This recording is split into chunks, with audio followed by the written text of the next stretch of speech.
Have you ever reached the end of a highly productive, incredibly successful week, and you find yourself sitting on your couch feeling utterly and completely exhausted? But, if you really examine it, it is not physical fatigue. Yeah, your body is totally rested. Right. Your to-do list is conquered, your inbox is at zero, yet there is this heavy, uh, lingering emptiness that you just can't seem to shake. And if you are nodding your head or mentally mapping out your own Friday evenings right now, you are diving into the exact phenomenon we are unpacking today. Welcome to the deep dive. We are exploring the subtle, often ignored space between simply functioning and actually thriving. It is such a pervasive condition, and the reason we rarely discuss it is because it hides behind a mask of, well, total competence. Yeah. In our current culture, we've essentially conflated the ability to function with the state of thriving. If you are paying your bills on time, meeting your professional deadlines, and keeping the complex logistics of your household running smoothly. Which is a lot of work, by the way. Oh, absolutely. But if you're doing all that, the baseline assumption from society, and often from yourself, is that everything is perfectly fine. The source material we are examining today, however, completely dismantles that core assumption. We are looking at a really evocative narrative excerpt titled The Silent Resonance of Functioning Presence. Such a great title. It really is. And our mission for this deep dive isn't to comb through clinical studies or, neuroimaging or productivity data. Right. Instead, we are going to dissect a feeling that hasn't quite earned a formal psychological diagnosis yet. We are exploring the very specific state of being entirely responsible, remarkably reliable, and physically present in your life, while simultaneously harboring this quiet, echoing question. What is all this moving toward? Exactly, and we're grounding this exploration in the story of a man named Vinay.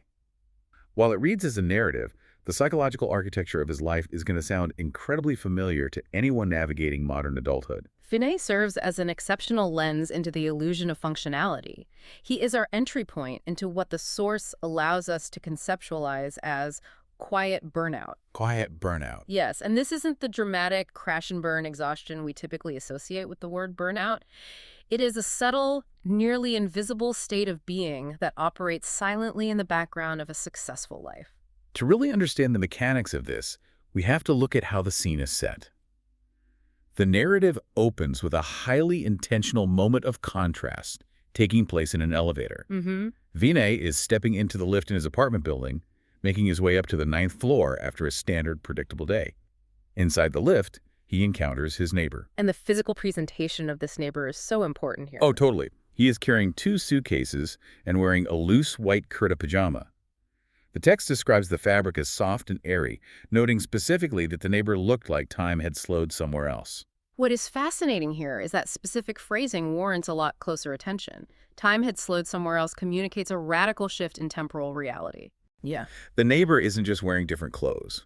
He is occupying a completely different rhythm. He has physically removed himself from the cadence of the city and the relentless demands of the modern clock. Right. And when Vinay asks where he's been, the neighbor offers this relaxed, unhurried smile.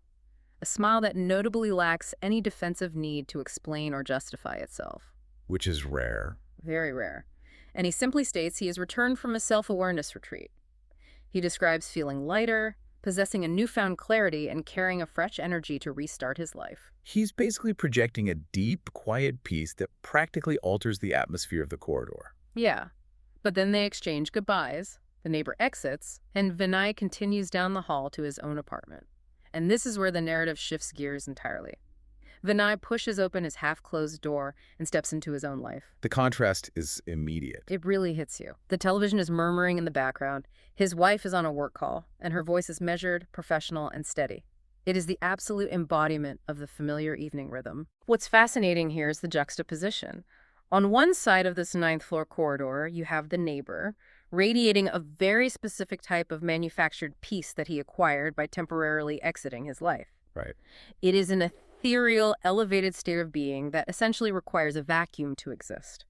Then, on the other side, you have Vinay crossing the threshold into the automated, highly functional rhythms of domestic and professional obligation. The murmuring television serving as ambient white noise. Exactly, and the steady cadence of a professional phone call serving as the metronome of adult responsibility.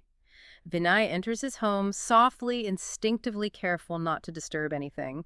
He operates as a perfectly integrated gear within a highly calibrated functional machine. Who's just maintaining the ecosystem. But we should probably look at the second major scene, because this is where the structural integrity of that machine gets tested. Yes, the scene with his son. Right.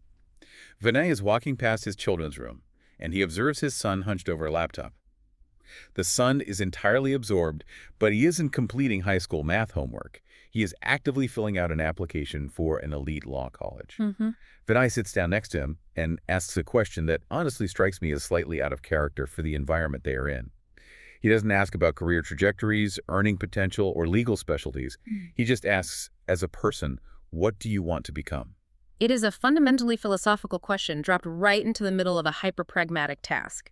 By asking who he wants to be rather than what he wants to do, Vinay is attempting to bypass the economic function of his child and connect with his underlying purpose.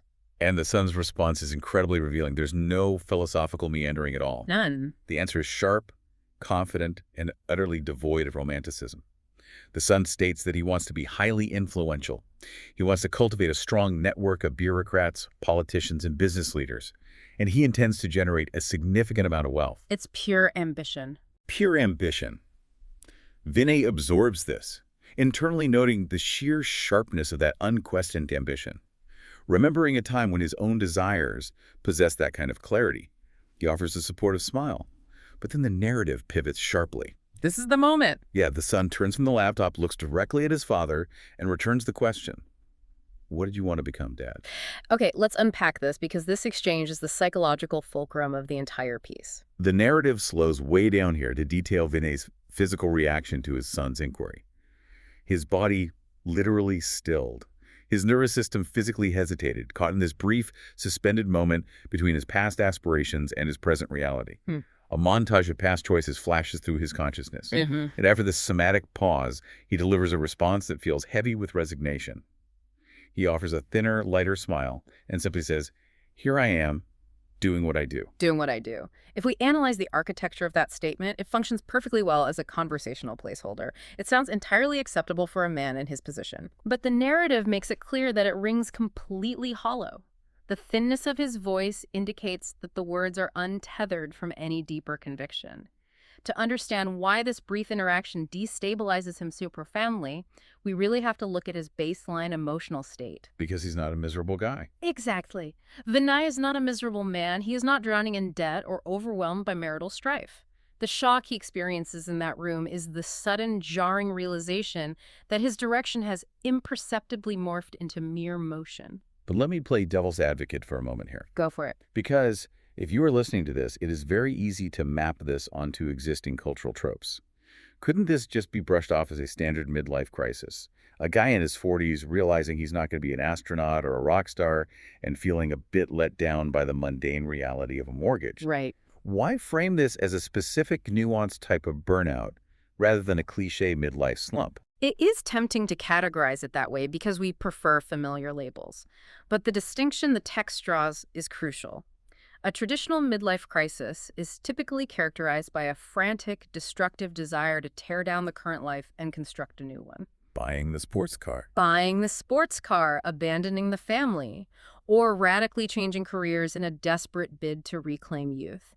Vinay exhibits zero desire to destroy his life. He doesn't want to leave his wife or quit his job. He deeply values the stability he has built. Okay, I see. The crisis isn't about wanting a different life. It is about the sudden awareness that the life he has successfully built is now running on a closed loop. So it is the difference between an engine propelling a vehicle forward and an engine just idling to keep the battery from dying. That is a perfect analogy. When he was his son's age, there was a destination. There was a specific endpoint he was striving toward, the career, the apartment on the 9th floor, the family he was navigating. But now, he has arrived. He's acquired the coordinates he programmed into the GPS decades ago. And the ambition has been entirely replaced by responsibility. Yes. And when his son holds up that mirror, Vinay realizes he doesn't have an answer anymore because he's no longer navigating. He is just maintaining the machinery. Precisely. And that realization introduces an unease that he cannot easily dismiss. He leaves his son's room, but the feeling tracks him through the apartment. You can't shake it. He can't. The narrative emphasizes that this is a novel sensation for him.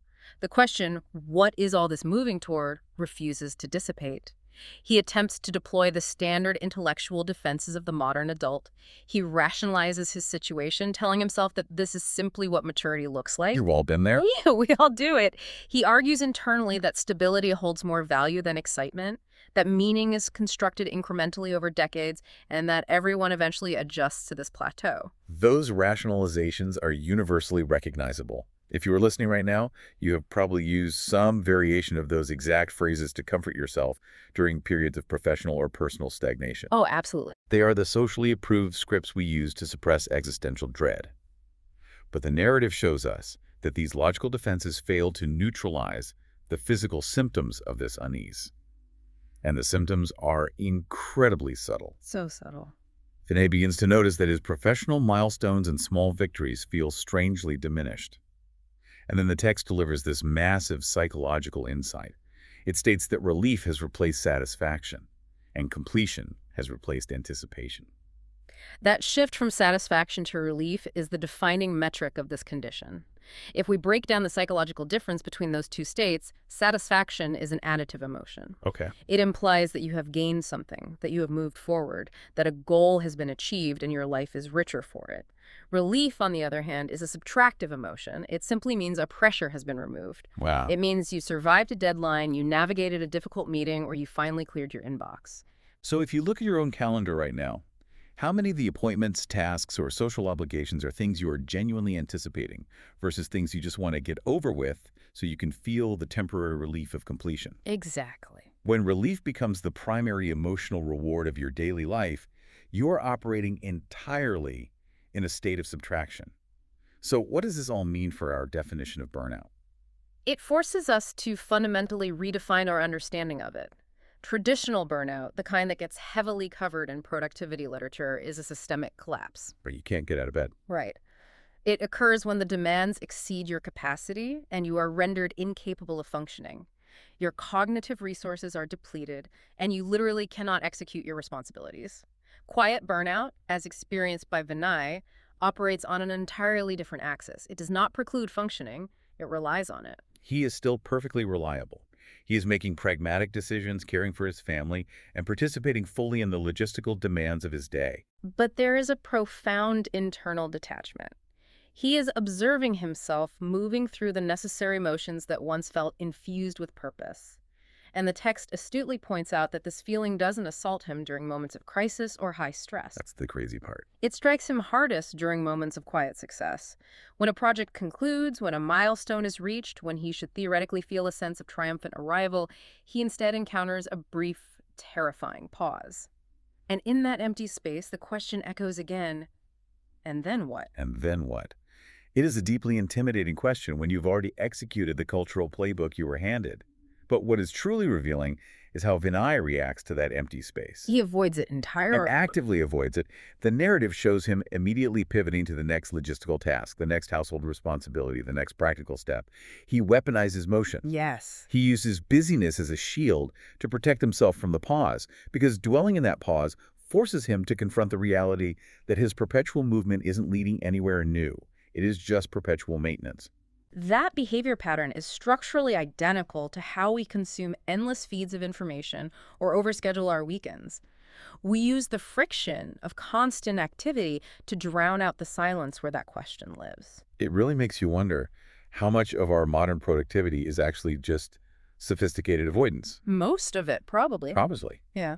But the narratives doesn't allow Vinay to simply intellectualize this problem in a vacuum. It forces a collision with reality. And here's where it gets really interesting. Later that exact same evening, while Vinay is wrestling with these thoughts, a significant commotion erupts 2 doors down in the hallway. There are raised, agitated voices, the heavy sound of movement, and doors aggressively slamming open and closed. The engineered piece of the 9th floor is totally shattered. Completely shattered. Vinay investigates, and it becomes apparent that the disruption is originating from the apartment of the neighbor, the exact same neighbor from the elevator. Yep. The man who, mere hours earlier, was floating down the corridor in a soft white kurta, radiating absolute clarity and the promise of a fresh, unburdened beginning. This narrative development is essential. It serves as an immediate, brutal counterpoint to the idea that we can simply step outside of our lives to fix them. It vanished so fast. So fast. That radiant clarity, that profound sense of spiritual elevation acquired at the self-awareness retreat, has instantly dissolved the moment it came into contact with ordinary domestic friction. Real life, with all its messy, interlocking obligations, has resumed its volume. It is a stark reminder for anyone who has ever returned from a vacation feeling completely revitalized, only to feel their blood pressure spike the second they open their work laptop or walk into a messy kitchen. We've all experienced that drop. Oh, yeah. Vinay sits quietly in his living room, listening to the muffled sounds of his neighbor's argument, and he processes this contrast. He wonders where that profound clarity went so quickly, what actually changed between the serene vacuum of the elevator and the reality of the evening. If we expand on what is being suggested here, it validates the deeply entrenched nature of Vinay's own struggle. It demonstrates that external resets, whether it's a weekend retreat, a vacation, or a new wellness routine, are inherently fragile. Because you always have to come back. Exactly. They are not structurally powerful enough to permanently rewrite the operating system of a highly functional life. The neighbor attempted to step completely outside the machine to locate his peace. But a family, a career, a household, these are interlocking gears. Yeah. The moment he stepped back across his threshold, the machine caught him. The ecosystem of a functional life forces the individual back into their established role. You cannot simply meditate away the structural administrative realities of your daily existence. Which means the solution to Vinay's unease can't be found by booking a ticket to a retreat. He can't run away to find the answer. That realization drives the narrative toward its final and arguably most profound scene. The balcony scene. Right. It is late at night, the commotion down the hall has subsided, his own household is asleep, and Vinay steps out onto his balcony.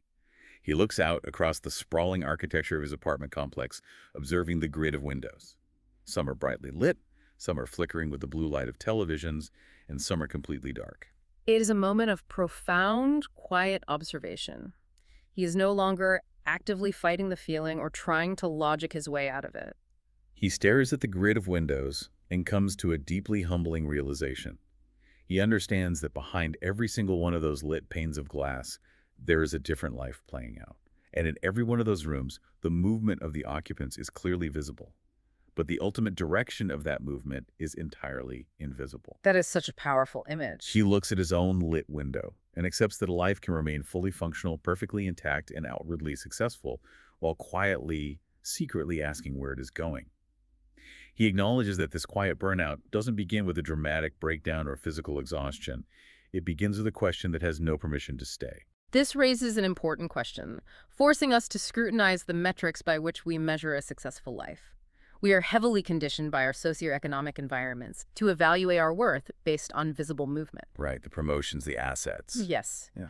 We track the completion of major projects, the acquisition of assets, the density of our daily schedules, but this narrative demands that we ask whether we are constantly confusing progress with direction.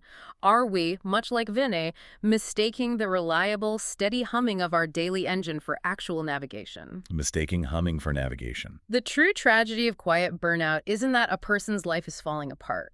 It is that everything is holding together perfectly, the machine is running flawlessly, but the soul of the enterprise has quietly slipped out the back door.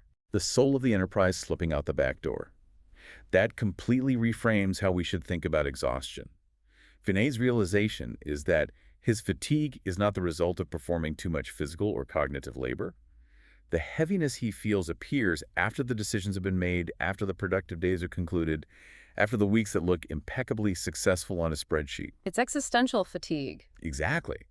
Getting 8 hours of sleep or taking a weekend off might repair his physical body, but it does absolutely nothing to answer the lingering existential question. Because you cannot simply sleep away an existential drift. It requires an entirely different kind of confrontation. So as we pull these insights together, the takeaways from Vinay's journey from the elevator to the balcony are significant. First, we have to decouple the concept of functioning from the concept of thriving. They are not synonyms. Not at all.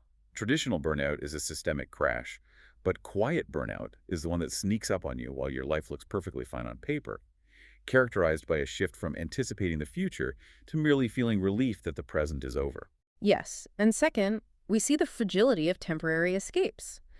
As the neighbor's rapid unraveling showed us, external resets often shatter the minute they collide with the systemic friction of daily life. And finally, we have to recognize that fatigue is sometimes just the accumulated weight of unasked questions lingering after highly productive days. The source material masterfully articulates a nearly universal condition that we rarely afford ourselves the vocabulary to discuss. It maps the geography of the modern plateau. I want to bring this directly back to you, listening right now. If you analyze your own routines, your own calendar, your own household dynamics, where have you secretly swapped out anticipation from your completion? Are you heavily reliant on the relief of ticking boxes rather than feeling actual satisfaction in the work? It's a tough question to answer, honestly. It is. And perhaps most crucially, are you utilizing constant motion, a relentless busyness, to armor yourself against taking a pause? We've spent this entire deep dive analyzing how motion protects us from the terrifying question of where is this going? But what if we took a cue from the imagery of those lit windows Vinay observed from his balcony? Okay. If quiet burnout thrives in the dark, automated spaces of a fully functional life, what would happen if we deliberately stopped moving? Not by running away to an expensive self-awareness retreat or adopting a new wellness regimen, but by intentionally removing the heavy armor of our daily productivity.